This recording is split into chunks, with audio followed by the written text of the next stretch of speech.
Hello, wonderful listeners. Welcome back to another exciting episode of the English Leap podcast. Hey everyone, it's fantastic to have you with us today. I'm Daniel. And I'm Jennifer. We're your hosts on this journey to mastering English. That's right. Here at the English Leap podcast, we believe that learning English should be practical and engaging. Absolutely. We're all about lively conversations that help you improve your English skills. Please join us as we take a moment to reflect on and discuss today's important topic. Daniel, with all the news about Hurricane Milton lately, it really got me thinking. Have you ever experienced a severe storm?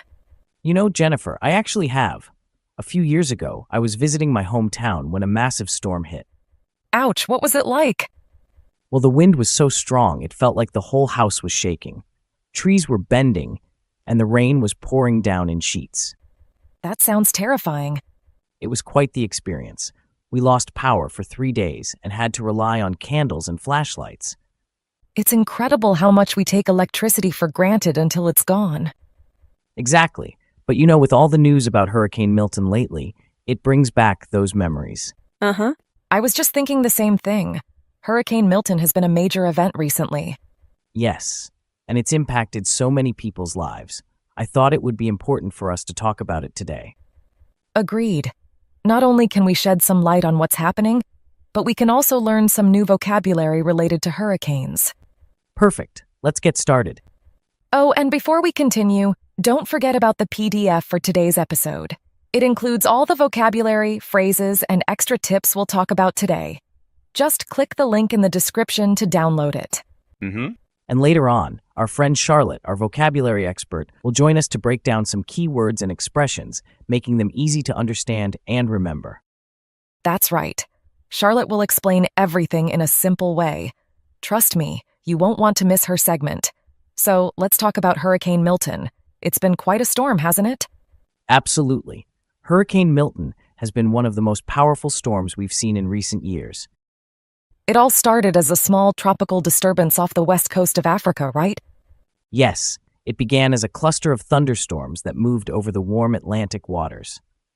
Warm ocean water is like fuel for hurricanes. It provides the energy they need to grow. Exactly.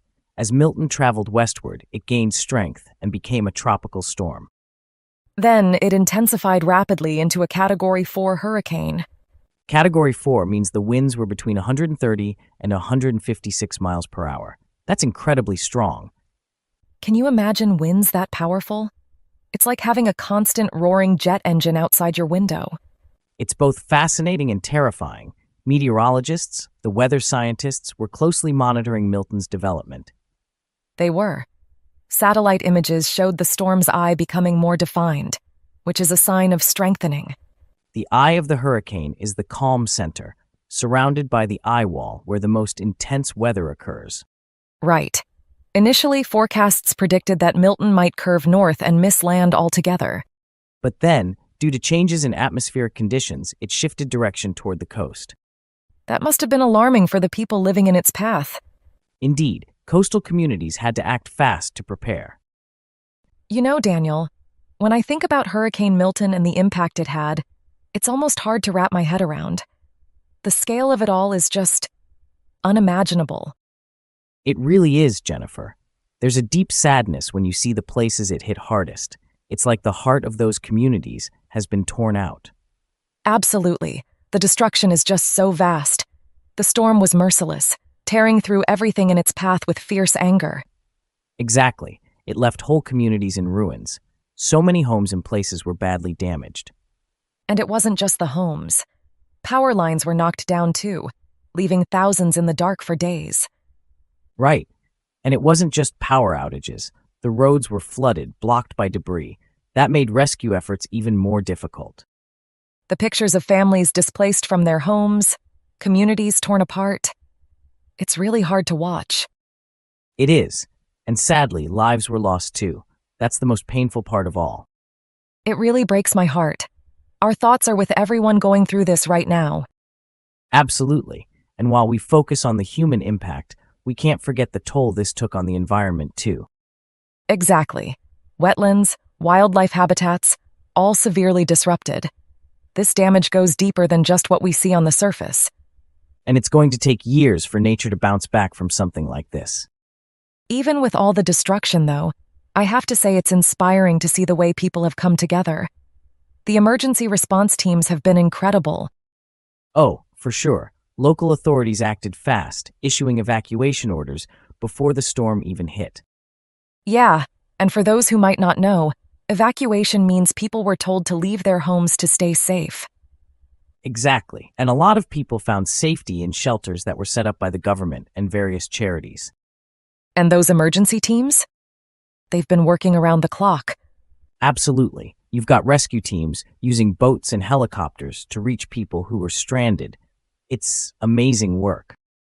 And what's even more heartwarming is seeing volunteers coming in from all over the country to help out. That's the real spirit of community. Yeah, it's moments like these that show just how strong people can be when they come together. Definitely. But some concerns have been raised about whether the disaster preparedness plans were really up to the task for something this big. I've heard that too. Unfortunately, some areas didn't get the warnings they needed in time. There's definitely room for improvement. That's why communication is so key in situations like this.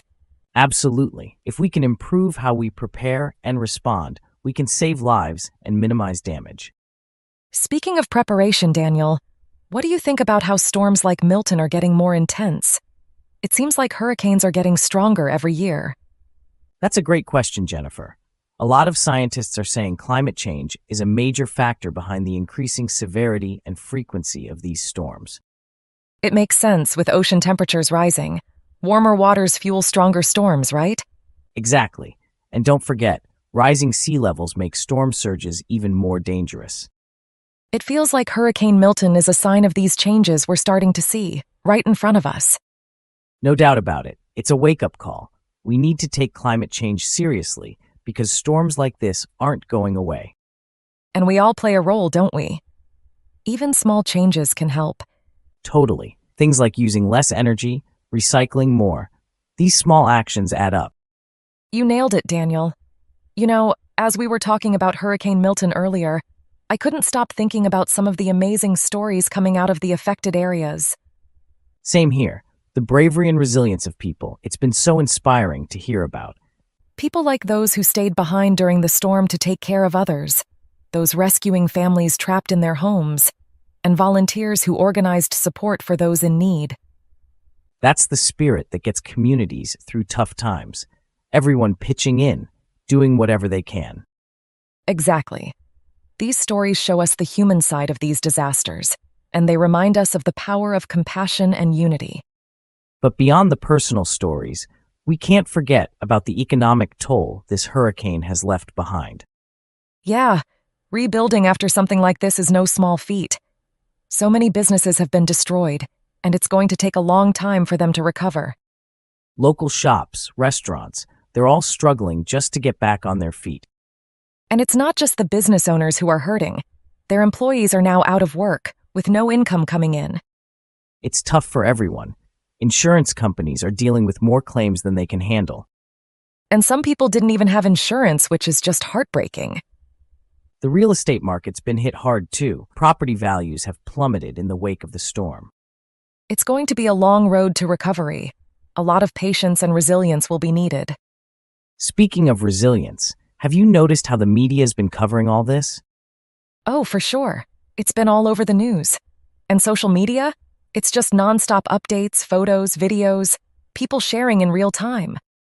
It's been helpful in a lot of ways, keeping people informed and connected, but we've got to be careful. There's a lot of misinformation out there. Exactly. It's so important to check facts before sharing anything online. It's easy to spread false info in moments like these. Overall, though, the media has done a great job of bringing attention to the areas in need. And the public's response has been overwhelming.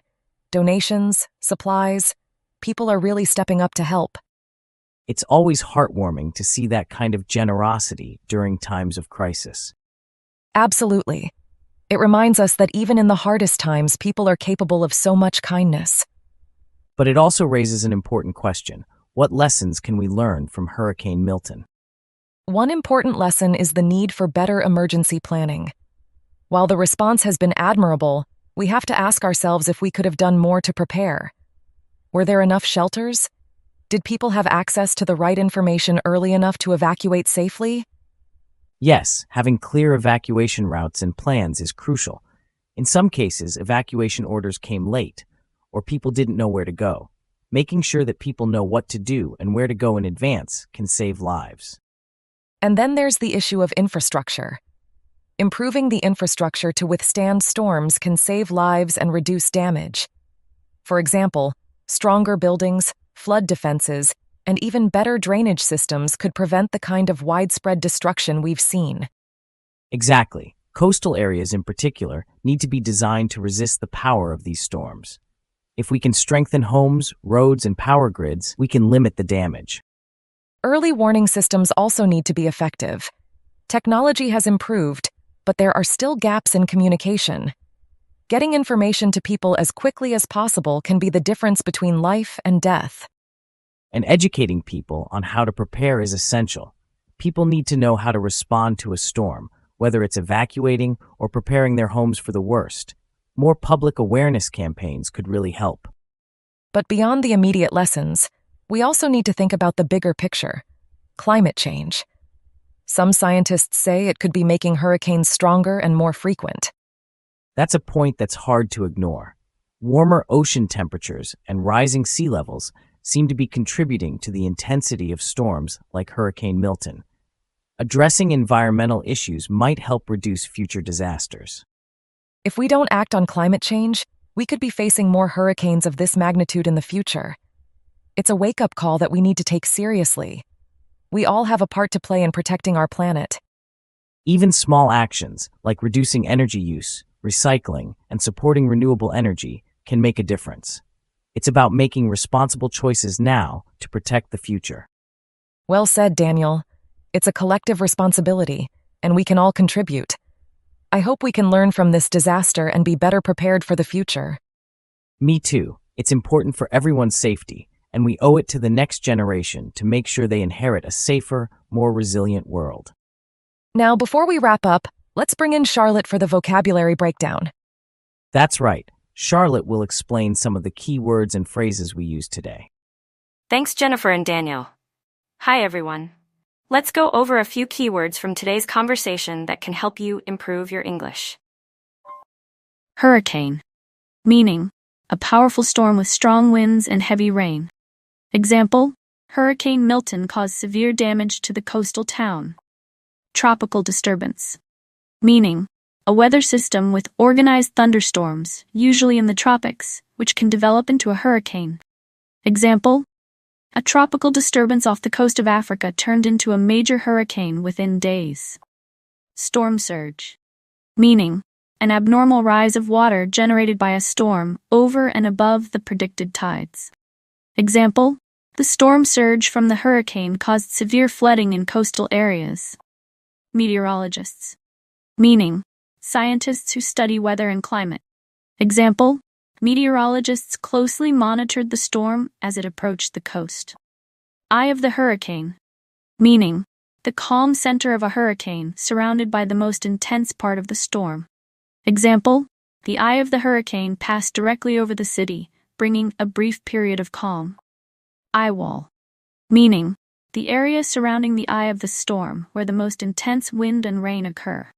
Example, the eye wall brought powerful winds and torrential rain to the region. Atmospheric conditions. Meaning, the state of the atmosphere at a given time, including factors like temperature, wind, and pressure that affect weather. Example, due to changing atmospheric conditions, the storm shifted unexpectedly. Unimaginable. Meaning, impossible to think of or comprehend, beyond what one can imagine. Example, the level of destruction caused by the hurricane was almost unimaginable. Showed no mercy. Meaning, to be extremely severe or harsh without showing compassion or restraint. Example, the storm showed no mercy as it tore through the coastal towns. Displaced. Meaning, forced to leave one's home, typically because of a disaster or conflict. Example, Thousands of people were displaced after the hurricane destroyed their homes. Toll, meaning the cost or damage caused by something, especially a disaster. Example, the environmental toll of the storm will take years to recover from. Bounce back, meaning to recover from a difficult situation or setback. Example, it will take time for the community to bounce back after the storm. Evacuation, meaning the process of moving people from a dangerous area to a safer place. Example, evacuation orders were given as the hurricane approached the coast. Rescue teams, meaning groups of people trained to save others from dangerous situations. Example, rescue teams used helicopters to airlift people stranded by the floodwaters. Wake-up call, meaning an event that alerts people to a problem or the need for action. Example, Hurricane Milton is a wake-up call for us to take climate change seriously. Selflessness, meaning concern for the well-being of others before oneself, being unselfish. Example, the nurse's selflessness during the hurricane was an inspiration to everyone. Economic toll, meaning the financial damage or loss caused by an event, such as a natural disaster. Example, the economic toll of the hurricane will be felt for years as businesses struggle to rebuild. Plummeted, meaning to fall or drop sharply. Example, after the storm, property values plummeted, leaving many homeowners in financial distress. Resilience, meaning the ability to recover quickly from difficulties or challenges. Example, the resilience of the community was evident as they began to rebuild after the storm. Power outages, meaning a period when electrical power is not available. Example, the storm caused widespread power outages, leaving thousands without electricity. Working around the clock, meaning working continuously, day and night without stopping. Example, emergency response teams have been working around the clock to help those affected by the hurricane. Stranded, meaning left in a difficult or helpless situation, unable to leave or move. Example, many people were stranded in their homes as floodwaters rose around them. Debris, meaning scattered pieces of waste, remains, or broken material, usually after something has been destroyed. Example, after the hurricane, the streets were filled with debris from fallen trees and damaged buildings. So that wraps up all the key phrases and vocabulary from today's conversation. I hope you found it helpful. Thank you so much, Charlotte. That was very helpful. Yes, we appreciate it. Expanding your vocabulary is key to learning English. Well, that brings us to the end of today's episode. We hope you found our conversation both interesting and useful. Don't forget to download the PDF with all the vocabulary and notes from today's show. We'd love to hear your thoughts, so please leave us feedback. And make sure to subscribe for more episodes of the English Leap podcast. Thank you for tuning in. Until next time, keep practicing and stay curious. Take care, everyone, and keep leaping towards your English goals.